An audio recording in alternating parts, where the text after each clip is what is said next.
And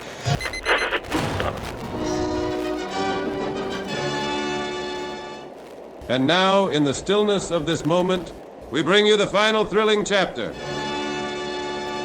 Welcome to Twilight Howl, where shadows stir and darkness whispers. Every tale beats with life. Can you feel its pulse? Will you dare to listen? Thank you for tuning in. Until next time, remember, the night has many voices. Sleep, if you can. We having fun now.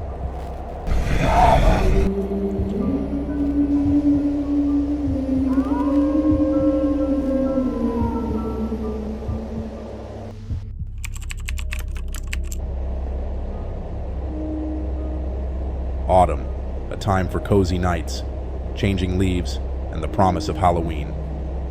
But beyond the pumpkin patches and hayrides lies a darker side to fall.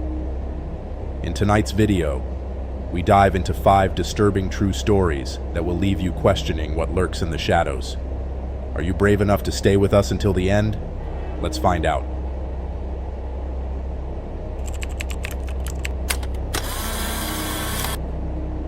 Fall is my favorite season. There's something about the crisp air, the smell of wood burning in fireplaces, and the crunch of leaves underfoot that I've always loved. This year, I was determined to make the most of it. My boyfriend Tom and I had recently moved to a small rural town, far from the chaos of the city. It was the kind of place where people went all out for the season. Pumpkin patches, fall festivals, corn mazes, you name it. I was particularly excited about visiting Carter's pumpkin patch. It wasn't far from our new home, and every year, they hosted a massive fall festival that everyone raved about. It sounded like the perfect way to spend a sunny Saturday afternoon. So, Tom and I made plans to go and pick out some pumpkins to carve later that night. The morning of the festival, I woke up giddy with excitement. Tom, of course, wasn't as enthusiastic. He's never been big on fall traditions, but he was a good sport about it. We grabbed some coffee, threw on our jackets, and headed out. The sky was clear, and the air had that perfect autumn chill to it. The drive out to Carter's pumpkin patch was beautiful, with the trees along the road blazing in shades of orange, red, and yellow. The pumpkin patch itself was massive. It was a lot bigger than I expected, with rows and rows of pumpkins of every size, hay bales scattered everywhere, and families wandering around with kids clutching apple cider and candy apples. It felt almost magical. We paid the small entrance fee at the gate, and as soon as we stepped in, I started snapping pictures. "Come on, let's get the perfect pumpkin," I said, grabbing Tom's hand and dragging him toward the far end of the field, where the bigger pumpkins were. He sighed but smiled at me. "All right, but let's make it quick. This place is crawling with kids, and you know how I feel about kids." Yeah, grumpy pants. "Just help me find a good one," I teased.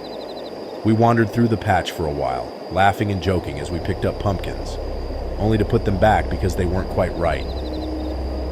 After about 20 minutes of searching, we finally found a couple of perfect ones, round, firm, and ripe for carving. But then, I noticed something strange. There was a man standing at the far end of the patch, near the cornfield that bordered the property. He wasn't holding a pumpkin or walking around with anyone. He was just standing there, staring in our direction. At first, I didn't think much of it. Maybe he was waiting for someone, or just taking in the view. "Look at that guy over there," I said, nudging Tom. "Kinda weird, right?" Tom glanced over and shrugged. "Maybe. He's just people watching, or waiting for his kid or something." "Yeah, maybe," I agreed. But something about the way the guy stood there, motionless, watching, unsettled me. I shook it off, trying to focus on the fun. But as we made our way toward the exit with our pumpkins, I couldn't help but glance back. The man was still there, still staring. We decided to carve the pumpkins later that evening after dinner. By the time we got everything set up, it was dark outside, and the wind had picked up, making the branches outside tap against the windows. It was the perfect atmosphere for a cozy, spooky night in. I poured us each a glass of wine, and we got to work scooping out the pumpkin guts and planning our designs. We had Halloween music playing in the background, and everything was going great, until Tom looked up and frowned. "Hey, is someone outside?" he asked, his voice low. I paused, my hand halfway inside my pumpkin, and followed his gaze to the window. At first, I didn't see anything, just the faint reflection of our kitchen lights against the glass. But then I noticed it. Someone standing near the edge of our yard, just beyond the glow of the porch light. It was the same man. The same guy who had been staring at us in the pumpkin patch. What the hell? I whispered. That's the guy from earlier, isn't it? Tom nodded, his expression serious. Yeah, I think so. We both stared out the window, waiting for him to move, to do something. But he just stood there, watching.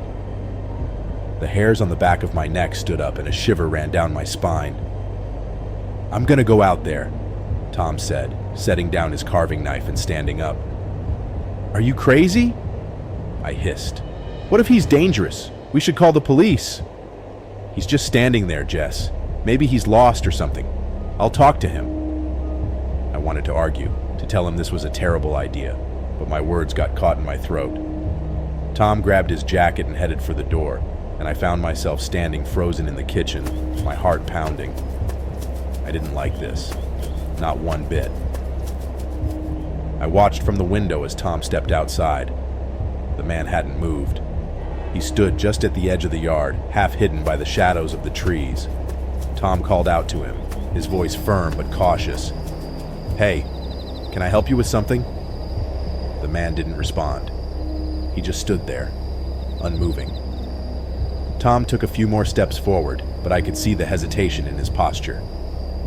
He called out again, louder this time. What do you want? Still nothing. A sinking feeling formed in my stomach. Something wasn't right. Tom must have felt it too, because he stopped walking and stood still, waiting. The tension in the air was thick, and I felt like I could barely breathe. And then, without warning, the man turned and walked away. Not ran. Walked, slowly, deliberately, like he had all the time in the world. Tom watched him go, his shoulders relaxing a little, but I didn't feel any better. He came back inside, locking the door behind him. Weird guy. Must have been some creep, he said, shrugging it off. But I couldn't shake the feeling that this wasn't over. I should have felt relief. But instead, I felt dread settling in my chest like a stone. I don't know, Tom, I said quietly. This feels wrong. Tom shook his head, giving me a half smile. You watch too many horror movies, Jess. He's gone. But I wasn't so sure. That night, I barely slept. Every time I closed my eyes, I saw the man's silhouette standing in our yard. I woke up several times, certain I heard footsteps outside, but when I peeked out the window, everything seemed normal. Still, the sense of unease wouldn't leave me. The next morning, I convinced myself it was just paranoia. Maybe Tom was right. Maybe it was just some weirdo who happened to live nearby. There had to be a logical explanation. But then, a few days later, I saw him again. I was driving home from work, taking the back roads through the woods, when I spotted him standing on the side of the road. He wasn't hitchhiking or walking. He was just standing there, staring at my car as I passed by. My blood turned to ice. I kept driving, my heart racing, but I couldn't shake the feeling that he was following me somehow, that no matter where I went, he was watching. When I got home, I told Tom about it, but he brushed it off again, saying it was probably just a coincidence. But I knew better. Deep down, I knew something was wrong. Over the next week, I kept seeing him, on my way to the grocery store outside my office building, even in the parking lot of a local coffee shop. Every time he was just standing there watching me, never getting closer but never going away either. I told myself I should go to the police, but what would I say? There's this guy, and he's like always around. It sounded ridiculous, even in my head, and part of me knew that was stupid. I knew that ignoring the situation wasn't going to make it go away. I'd seen enough horror movies to know that, but something kept holding me back, telling me that if I went to the police, I'd be making it real, and I didn't want it to be real. But the night before Halloween, things escalated. Tom was working late, so I was home alone. carving another pumpkin to pass the time. I had the TV on in the background, but I wasn't really watching it. My mind kept drifting to the man, the stalker, wondering where he was, what he wanted. Then I heard a noise outside. At first I thought it was just the wind, but then I heard it again. Footsteps. Slow, deliberate. Footsteps on the porch.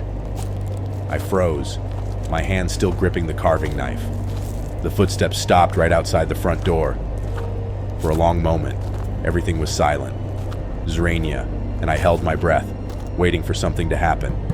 Then, there was a soft knock on the door, barely audible, but enough to send a chill down my spine. I should have called the police. I should have stayed put, but instead, I did the stupid thing. I walked to the door, my heart pounding, and peered through the peephole. There was no one there. My hand shook as I reached for the doorknob, and even though my instincts screamed at me not to, I opened the door. The porch was empty, but there, on the doorstep, was a single pumpkin, carved with a wide, twisted grin.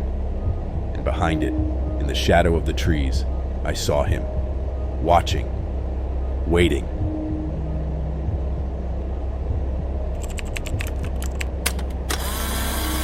October is the best time for bonfires, and our small town makes the most of it every year. Between the fall festivals, haunted corn mazes, and Halloween parties, there's always something happening. But there was one legend that people rarely talked about, the mask in the woods. I didn't believe in legends or ghost stories, but that one always stuck with me. The idea that somewhere, deep in the woods behind Halloway Festival, there was a masked figure that appeared only in October. It gave me chills, even if I thought it was just some local myth meant to scare kids. But this year, my friends and I decided to find out. If there was any truth to it, it was supposed to be a joke, a harmless bit of fun for the Halloween season. None of us actually expected to find anything, but I guess that's how most bad decisions start. You think, it's not real, or what's the worst that could happen? And then suddenly, you're in way over your head. I'm Sophie, and this is the story of how my friends and I discovered the truth about the mask in the woods. It was a few days before Halloween, and the town was buzzing with excitement. My friends, Cassie, Mark, and Ethan and I were hanging out at Cassie's place, carving pumpkins and talking about the festival happening that weekend. Every year, the festival took place in the woods just outside of town, with vendors selling caramel apples, pumpkin pies, and cider, while kids ran around in costumes. As we worked on our pumpkins, Cassie brought up the legend. So are we actually doing it this year? She asked, a grin on her face. I raised an eyebrow. Doing what? You know, looking for the mask in the woods. I rolled my eyes, but before I could say anything, Ethan chimed in. Are we really still talking about that? It's just a dumb urban legend. Maybe. But don't you think it'd be fun to see if it's real? Come on. Ethan, you're always saying nothing exciting happens around here. This could be our adventure. Mark, who had been quiet up until now, leaned back in his chair, grinning. I'm in. What's Halloween without a little scare? I shook my head, laughing. You guys are ridiculous. There's no mask in the woods. It's probably just some creepy dude in a costume that people have spotted. Or it's nothing at all. Cassie wasn't backing down. Look, the festival's happening on Saturday. We go, we enjoy the bonfire, and then we sneak off into the woods to check it out. If we don't find anything, we head back. No harm done. I hesitated. Something about the idea didn't sit right with me. But as I looked around at my friends, I realized there was no way I was going to talk them out of it. And truthfully, a part of me was curious too. Fine, I said, shrugging. But if we get arrested for trespassing or whatever, it's on you, Cass. She grinned. Deal. Saturday night rolled around, and the festival was in full swing. The smell of roasting marshmallows and apple cider filled the air, and the laughter of kids in costumes echoed through the trees. It was the perfect fall night. Cool, crisp, and filled with that special kind of excitement that only comes with Halloween. We spent the first couple of hours enjoying the festival, eating too much candy, and watching the kids bob for apples. But as the bonfire started to die down and the crowd thinned out, Cassie nudged me. It's time. She whispered, her eyes gleaming with excitement. Ethan groaned. Do we really have to do this? Yep. Come on, you agreed.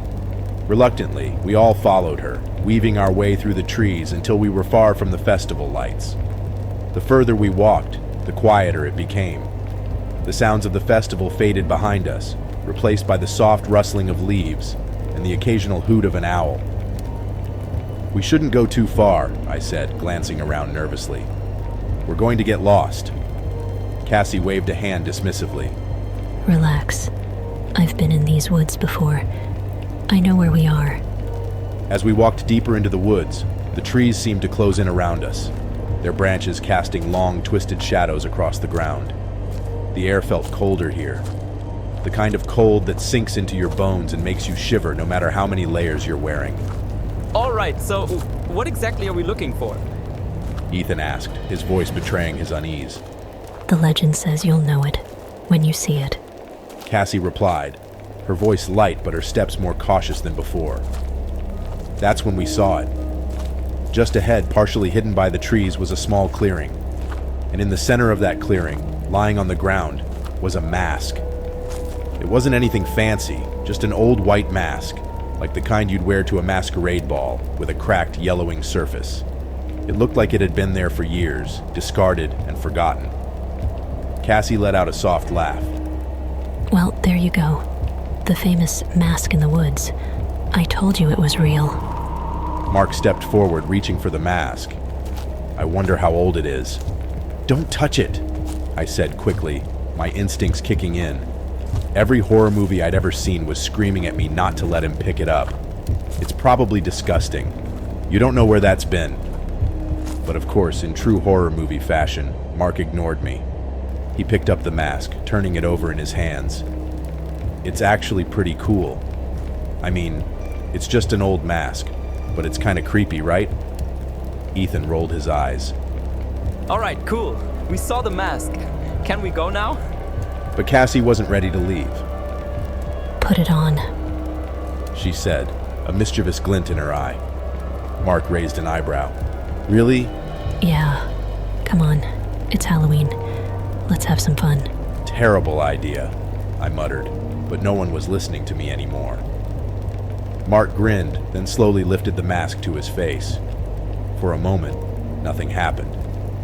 We all stood there, waiting for the punchline, expecting him to jump out and scare us or something. But instead, Mark just stood there, staring through the eye holes of the mask. Mark? I said, my voice uncertain. He didn't respond. Dude, come on! Quit messing around! Mark's head turned slowly, the mask still covering his face. His eyes were hidden, but there was something unsettling about the way he moved, like he wasn't entirely in control of his body. It was subtle, but it was enough to send a chill down my spine. I don't like this, I said, backing up a step. Take the mask off, Mark. He didn't move. Cassie's smile faltered. Mark? Seriously, this isn't funny. Suddenly, Mark's body jerked like he'd been startled awake. He reached up and ripped the mask off his face, his breathing heavy. Whoa, he muttered, shaking his head. That was weird. What do you mean, weird? I asked, my heart still racing. I don't know, he said, rubbing his eyes. For a second it felt like I wasn't really here. Like I was watching myself from a distance. I exchanged a nervous glance with Cassie. Okay, that's creepy. Let's get out of here. But as we turned to leave, I felt something shift in the air. The wind picked up, rustling the leaves around us, and I had the sudden, overwhelming feeling that we weren't alone. Do you guys hear that? I whispered. Everyone froze, listening. For a moment, There was nothing but the sound of the wind in the trees. Then we heard it, a soft whisper coming from the trees behind us. "Leave?" My blood ran cold. "Did you guys hear that?" Cassie nodded, her face pale. We need to go, now. We turned and started walking quickly back the way we'd come, but no matter how fast we walked, the whispering followed us. It grew louder, more insistent, like dozens of voices all around us, telling us to leave, to run. But then, the whispers changed. "Stay." I looked over my shoulder, and that's when I saw it. A figure standing at the edge of the clearing wearing the same white mask that Mark had just taken off. My heart stopped. "Guys, we need to run." But before I could finish my sentence, Mark screamed. I turned to see him on the ground, clutching his head, the mask still clutched in his hand.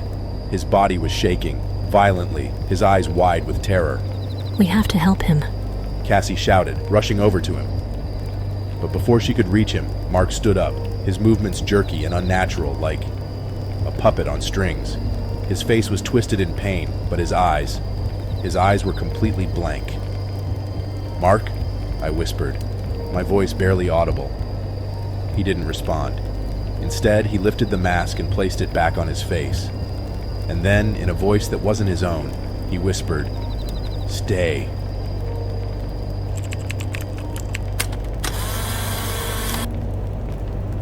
There's something about rural farms in the fall that feels like a scene from a postcard. Pumpkin patches, corn mazes, the scent of cider in the air. But out in the country, where the light fades faster and the nights are eerily quiet, it's easy for things to take on a darker edge. And every year, Chandler Farm puts that darker edge on full display with their haunted hayride. It was the most popular attraction in our little town, drawing crowds from miles around for the thrills and frights they promised. I'd gone a few times before with my friends, but this year was different. This year, Chandler Farm was advertising a new experience, a hayride of nightmares. They'd amped up the horror, boasting that it was their scariest event yet. People said it was so terrifying that a few people had run off in the middle of it last weekend. Naturally, we had to check it out. I'm Nate, and I thought I had a pretty high tolerance for fear.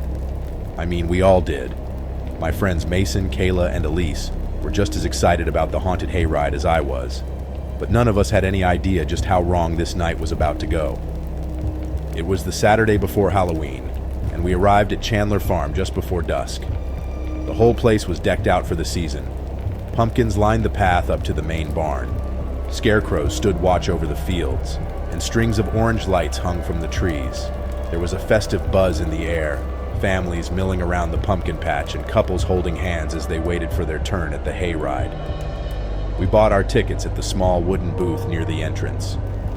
The woman behind the counter looked like she'd stepped straight out of a costume shop, dressed in a tattered old cloak with a plastic skull mask perched on her head. She handed us our tickets with a wicked grin, leaning in close as she did. Good luck, kids. The hayride this year. It's not for the faint of heart. Mason snorted. "We'll be fine. Nothing we haven't seen before." But I noticed the way Kayla shifted uncomfortably beside him, her fingers tightening around her ticket. Maybe they really did up the scare factor this year. I heard some people didn't even finish it. They're probably just trying to hype it up. I mean, it's a hayride. How bad can it be? I chuckled. Exactly. It's all staged, right? Actors in creepy costumes jumping out from behind trees. Same as every year. As we made our way over to the loading area, I couldn't shake the slight unease creeping up my spine. The sun was setting fast, casting long shadows across the fields. The temperature had dropped, and the distant sound of crows cawing echoed through the air. A man dressed as a grizzled old farmer, probably part of the attraction, stood by the large, rusted wagon where people were being loaded for the hayride. His face was hidden under a wide-brimmed hat, and he held a lantern that flickered in the growing darkness. "Step right up, folks," he called out in a gravelly voice. "Tickets for the hayride of nightmares." We handed over our tickets, and he motioned for us to climb into the back of the wagon. There were a few other people already seated on the hay bales, mostly younger couples, laughing nervously and clutching onto each other. We climbed in and settled onto the scratchy hay bales, Kayla sitting close to me while Mason and Elise took the seats across from us. The wagon was pulled by an old tractor, and when it started moving, the creaky wheels and rattling chains made the whole thing feel like it was about to fall apart.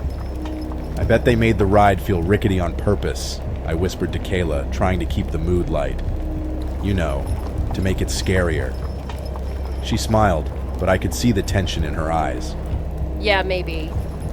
The tractor rumbled down the dirt path, and soon the farm's festive lights and laughter faded behind us, swallowed by the night.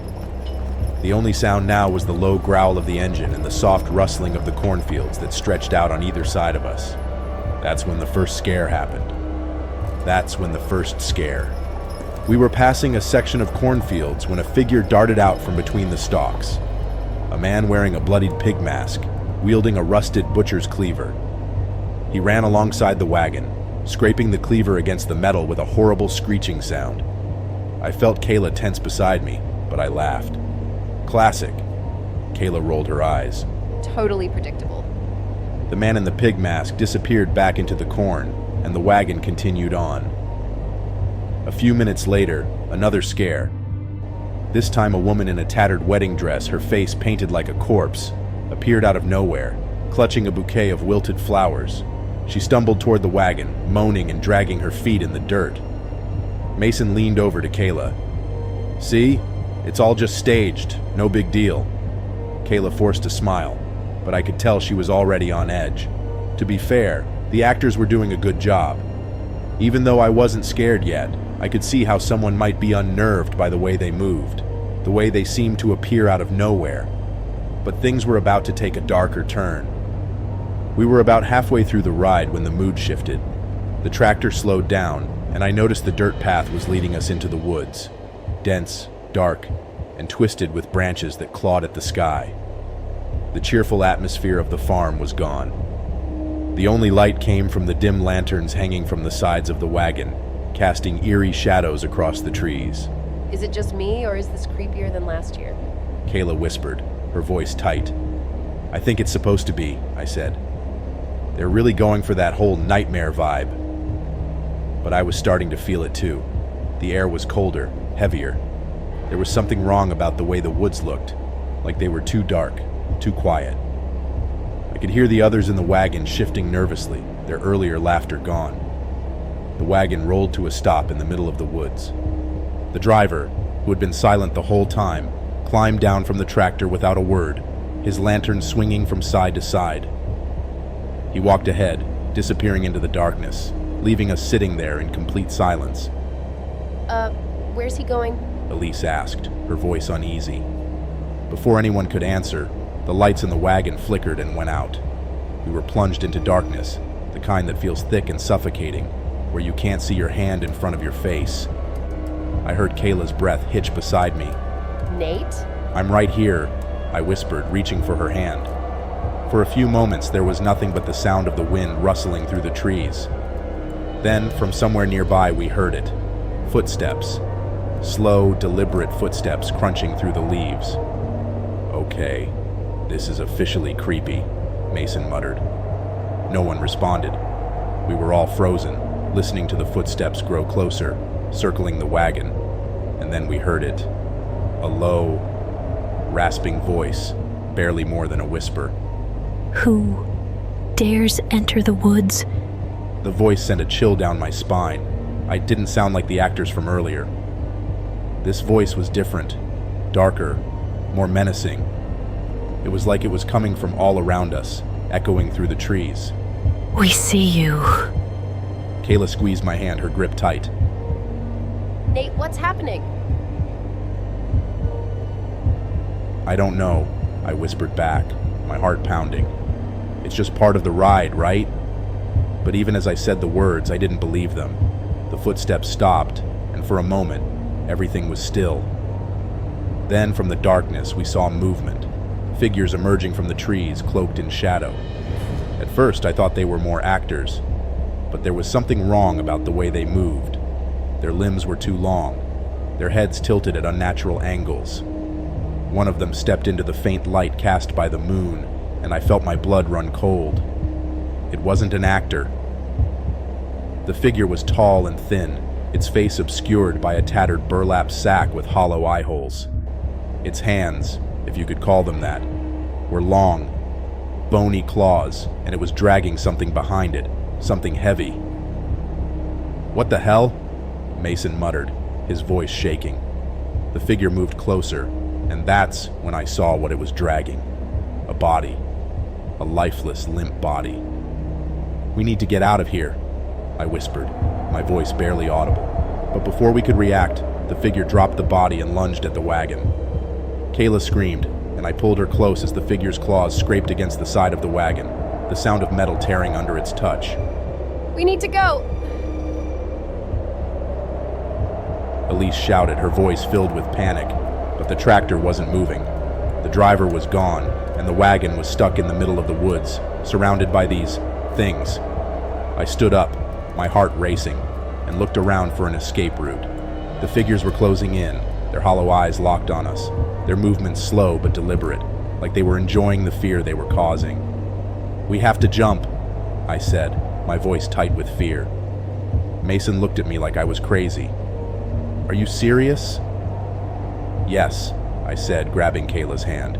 "We can't stay here. They're getting closer." Without waiting for a response, I jumped down from the wagon, pulling Kayla with me. The others followed, and we started running blindly through the woods, the sound of footsteps and rustling leaves chasing us through the darkness. I didn't know where we were going. I didn't care. All I knew was that we had to get away. But as we ran, I couldn't shake the feeling that no matter how far we went, those figures would always be there, lurking in the shadows, waiting for the next group of unsuspecting victims. Because the Chandler Farm Hayride wasn't just an attraction, it was a trap.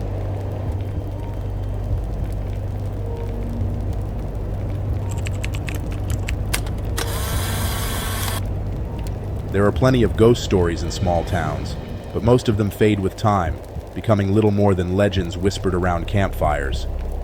But in Briar Hollow, one ghost story has never faded. It comes back every Halloween, just like the woman it's about. I grew up hearing about the lantern ghost. Every year, on Halloween night, the older kids would dare each other to walk out to the edge of town and stand by the street woods, waiting for the ghostly lantern light to appear. The story goes that a woman haunts those woods, carrying a lantern and searching for her lost child. People say if you follow the light, she'll lead you deeper into the woods, and once you're too far to find your way back, she'll take you, just like she took her son all those years ago. It was the kind of story that gave you chills but was easy to laugh off. Just some old town folklore, right? No one actually believed in it. But this year, something was different. This year, I saw the light. I'm Ellie, and this is the night I'll never forget. The night we followed the lantern ghost. It was Halloween, and my best friend, Meg, was hosting a costume party at her house, which sat just on the edge of the Willow Street woods. It was the perfect location for a spooky party. Her backyard stretched out toward the dark line of trees, and everyone joked about how she lived so close to where the lantern ghost supposedly wandered. There were about a dozen of us at the party, all dressed up in costumes and drinking cider by the fire pit. Meg had gone all out, with fake cobwebs draped everywhere and a soundtrack of eerie music playing in the background. It was a great time, until someone brought up the lantern ghost. We were sitting around the fire, telling ghost stories like we always did, when Ryan, one of the guys from school, leaned in with a grin. "So, anyone seen the lantern ghost yet tonight?" he asked, his voice dripping with sarcasm. A few people chuckled nervously, but Meg rolled her eyes. Oh, please. The lantern ghost is just some dumb story. "I don't know," Ryan said, raising an eyebrow.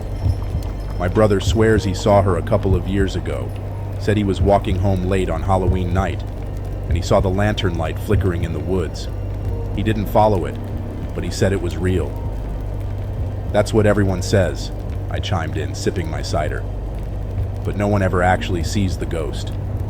It's just some trick of the light or something." Ryan leaned back, smirking. "Why don't we go check it out then? See for ourselves." Meg laughed. Meggie. Yeah, right. I'm not wandering around those woods at night. Ryan's smirk grew wider. What? Scared you'll get lost? Come on, it'll be fun. We'll just go to the edge, see if we spot the lantern. No big deal. I could feel the mood around the fire shift. A few of the guys were nodding, clearly interested in the challenge. And, honestly, a part of me was curious too. I'd lived in Briar Hollow my whole life, and I'd never once seen anything close to resembling the lantern ghost. This was probably my one chance to finally prove it was just a myth. But I also knew it was a bad idea. I'd heard enough stories about people getting lost in those woods or turning up hours later, disoriented and scared. My gut told me we shouldn't do it. We should just stay here, I said, glancing around the group. It's late and it's dark. We could actually get lost out there. Ryan waved a hand dismissively. We'll stick together. What's the worst that could happen? Famous last words, right? Meg hesitated for a second, but then she shrugged. All right, fine, let's do it. And just like that, the decision was made. About 10 minutes later, we were standing at the edge of the woods, the trees looming like shadowy sentinels in the moonlight. There were 6 of us. Me, Meg, Ryan, Tori, James, and Chris. Everyone had their phones out, using the flashlights to cut through the dark, but it didn't do much to ease the tension. Okay, we're here, I said, folding my arms across my chest. Now what? Ryan grinned, peering into the woods. Now, we wait. If the lantern ghost is real, she'll show up. Tori shivered, pulling her jacket tighter around her.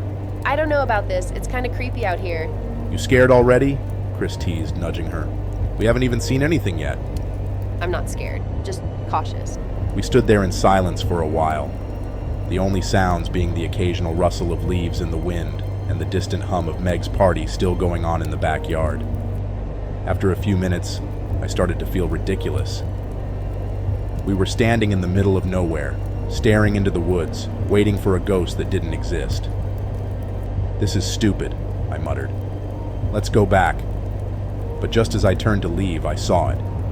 A flicker of light, faint but unmistakable, deep within the trees. I froze, my heart skipping a beat. Wait, did you guys see that? Everyone turned, their eyes scanning the dark woods. And then, there it was again. A soft, flickering light, like the glow of a lantern, swaying gently as if someone were carrying it. That's it, Ryan whispered, his voice filled with awe. That's the lantern ghost. My mouth went dry. I wanted to believe it was just someone with a flashlight or a trick of the moonlight, but the way the light moved, it wasn't natural. It was slow, deliberate, like someone was walking with it.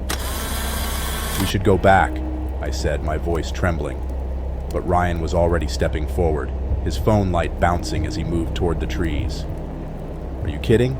This is what we came here for. We have to follow it.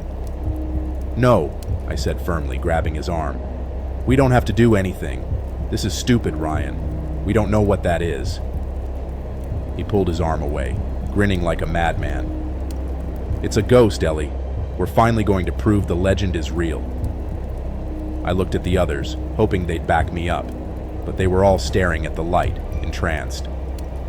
Meg was already following Ryan into the woods, her phone light bouncing as she stepped over the fallen leaves. Guys, wait, I called, but they weren't listening. I stood there for a moment, my instincts screaming at me to turn back, to go back to the fire pit and forget about all of this. But a part of me, a stupid, reckless part, didn't want to be left behind. So, against my better judgment, I followed them into the woods.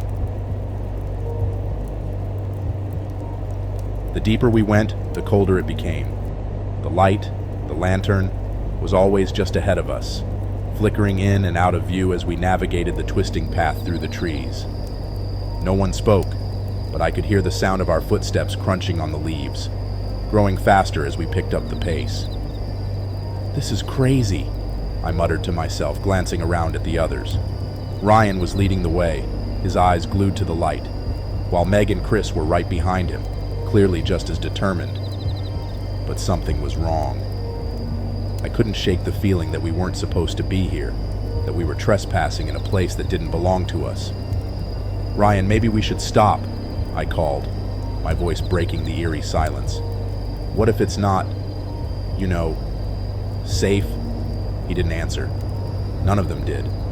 They just kept walking, their eyes locked on the light. It was as if they were hypnotized. I hurried to catch up, grabbing Meg's arm. "Meg, stop! This isn't right!" She turned to look at me, but her expression was blank, her eyes distant. We're almost there. "Almost where?" I demanded, panic rising in my chest. "Where are we going?" But she didn't answer. She just turned back toward the light and kept walking. That's when I knew something was very, very wrong. I stopped in my tracks, watching as my friends continued forward, disappearing into the darkness. I wanted to call out to them, to pull them back, but my throat felt tight and my legs were frozen in place. The light was brighter now, swaying slowly as it hovered just ahead of them. I watched as Ryan stepped closer, reaching out as if to grab it. And then, without warning, the light went out. The woods were plunged into darkness, and I heard Meg scream. "Run!" I shouted, my voice breaking through the silence. "Run back!" I heard footsteps, panicked, frantic footsteps coming toward me, and a second later, Meg appeared out of the darkness, her face pale with terror. Elise, Ryan, he's gone. "What?" I gasped, grabbing her shoulders. "What do you mean, gone?" I don't know. The light, it just disappeared, and Ryan, he was just gone. My heart pounded in my chest. This wasn't happening. It couldn't be happening. "Come on," I said, pulling her along. "We have to get out of here." We stumbled through the woods, my flashlight shaking as I scanned the trees, searching for the others. I couldn't hear Chris or Tori anymore, and the silence felt suffocating, like the woods were closing in on us. Then, out of the corner of my eye, I saw it. The lantern. It was flickering again, but this time, it was closer. Much closer. And standing behind it, just visible in the faint light, was a figure. A woman. Her face was hidden in shadow, but I could see the outline of her body, the way she held the lantern in one hand, her head tilted slightly as if she were watching us. "No," I whispered, backing away. "No, no, no."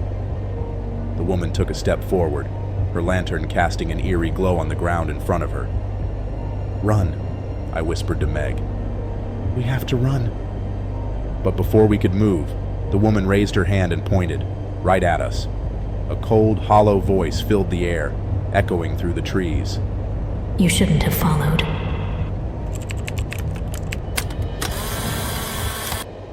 It was our first Halloween in the new house, and I wanted everything to be perfect.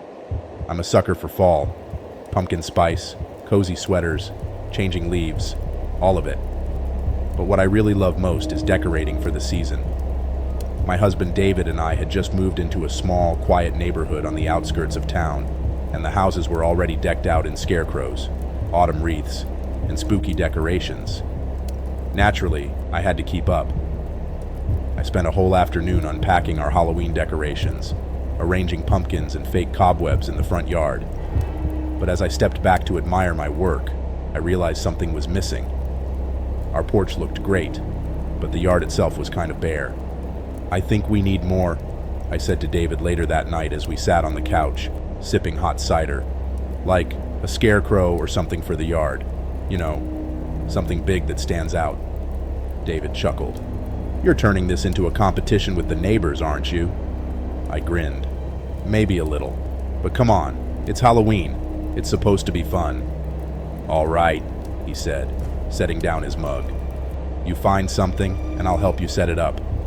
That was all I needed to hear. I grabbed my laptop and started browsing for Halloween decorations.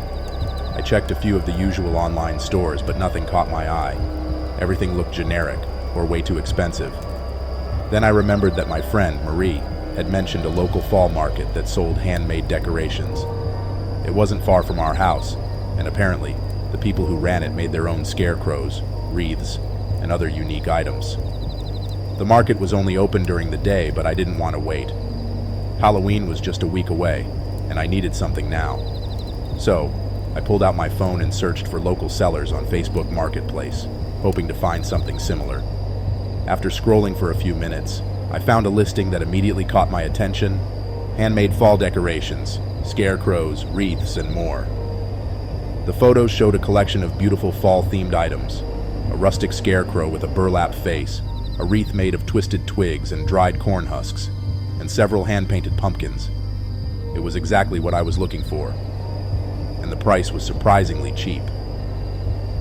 The seller's profile was listed as Margaret, and the description said she was clearing out old stock from the fall market. I didn't think twice. I messaged her right away, asking if the items were still available. She responded within minutes. Yes, still available. If you'd like to come by tonight, I'm happy to set the items aside for you. Cash only. I live just outside town on Red Maple Road. It was already late, and David gave me a weird look when I told him I was going to pick up decorations from a stranger's house at night. But I brushed it off. I mean, this was a rural area. People here were friendly. And besides, I didn't want to miss out on such a great deal. "I'll be fine," I told him, grabbing my coat and keys. "It's just a quick trip, and I'll have my phone on me. Besides, the listing looked totally normal." David shrugged but didn't push further. "All right, just be careful. If anything feels off, come straight home." Looking back, I should have listened to the hesitation in his voice. Red Maple Road was about a 10-minute drive from our house. The directions were simple, but as I got closer, the road grew narrower, winding through thick trees that cast long, skeletal shadows under the moonlight. It was the kind of road that didn't have streetlights, and I found myself driving slower, squinting to see the mailbox numbers in the dark. Finally, I spotted the mailbox for 148 Red Maple Road, just as Margaret had described in her message. Her house sat back from the road, a small, modest place with an overgrown yard. There was a single porch light on, and I could make out the shapes of a few decorations scattered in the grass. A scarecrow, a pumpkin, some kind of rustic wagon. I pulled into the gravel driveway, turned off my car, and grabbed the envelope of cash from my bag. The house was eerily quiet, save for the soft rustling of leaves in the breeze. My breath came out in small puffs in the cold air, and I pulled my coat tighter around me. As I approached the porch, I noticed something strange. The scarecrow in the yard, it looked just like the one from the Facebook photos, but there was something unsettling about it up close. Its burlap face was stitched with thick black thread, its eyes just hollow indentations. It was taller than I expected, looming over me in a way that made me feel small. I forced a smile, shaking off the weird feeling.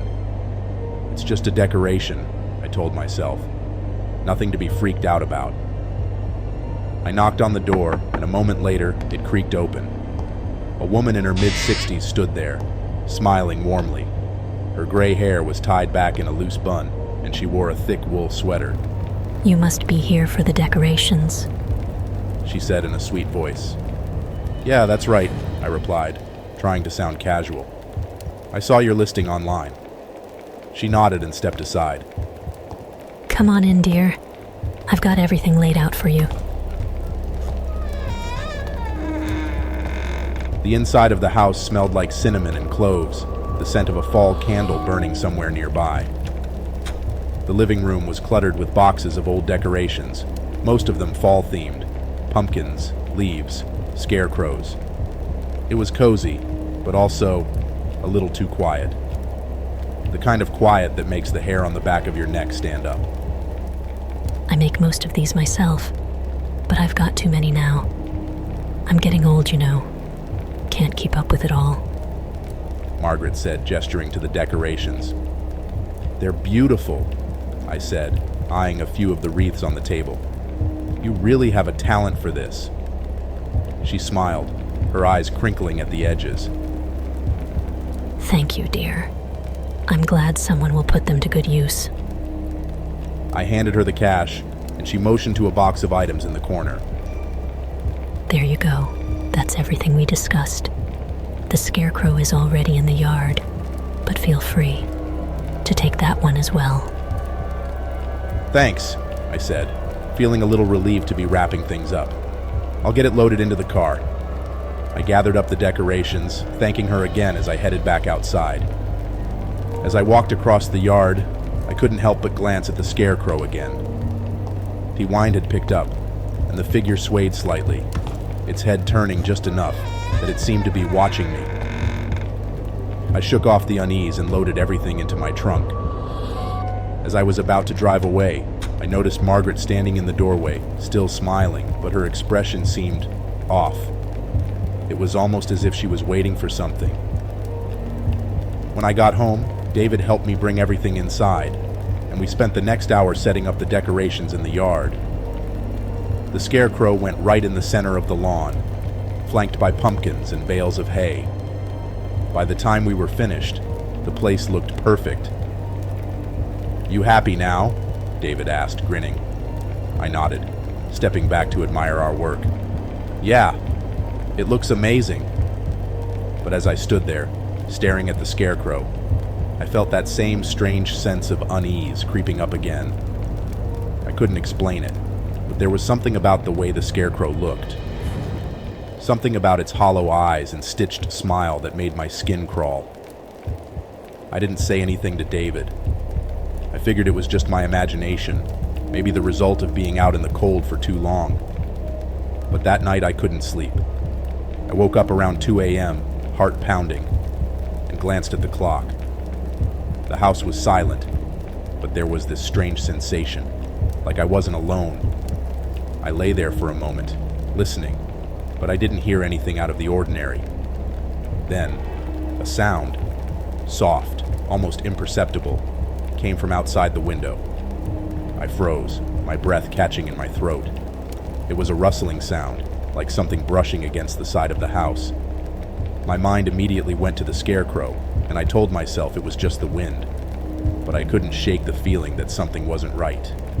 Against my better judgment, I got out of bed and went to the window, peeking through the curtains. The yard was bathed in moonlight, and everything looked normal, at first. Then I saw it. The scarecrow. It wasn't standing where we'd put it.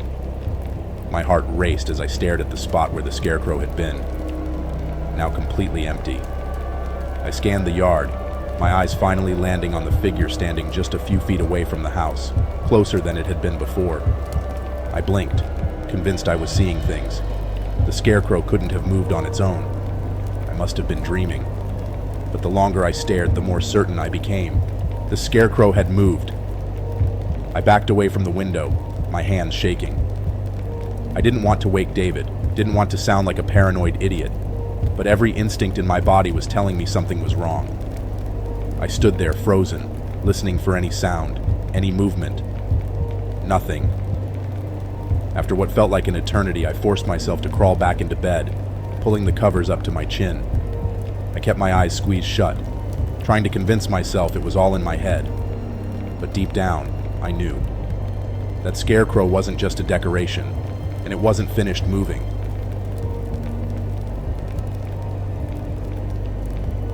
The next morning, I rushed outside hoping to find a rational explanation.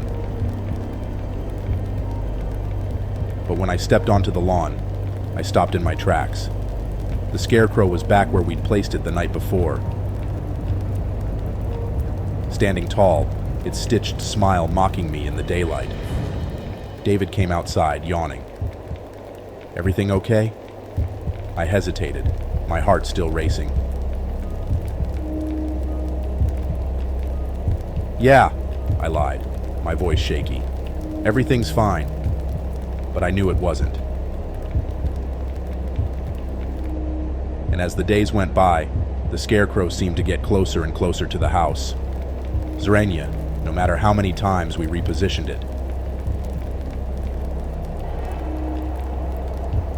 Every night, it moved just a little. And every morning, it was back in its place, as if nothing had happened. I finally went back to Margaret's house a few days before Halloween, determined to ask her what the hell she had sold me. But when I got there, the house was empty. The yard was overgrown, the windows boarded up, and and there was no sign that anyone had lived there for years. The fall decorations, the scarecrow, they were never supposed to leave that yard. But now, they were in mine, and I had no idea how to make them stop.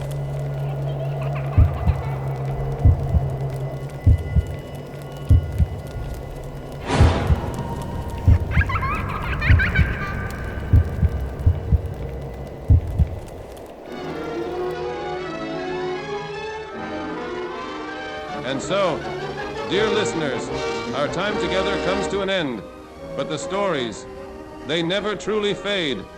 Until next time, keep your eyes open and your heart steady, for the unknown awaits. This has been Twilight Howl. Stay vigilant, stay curious, and have a great day. See you next time.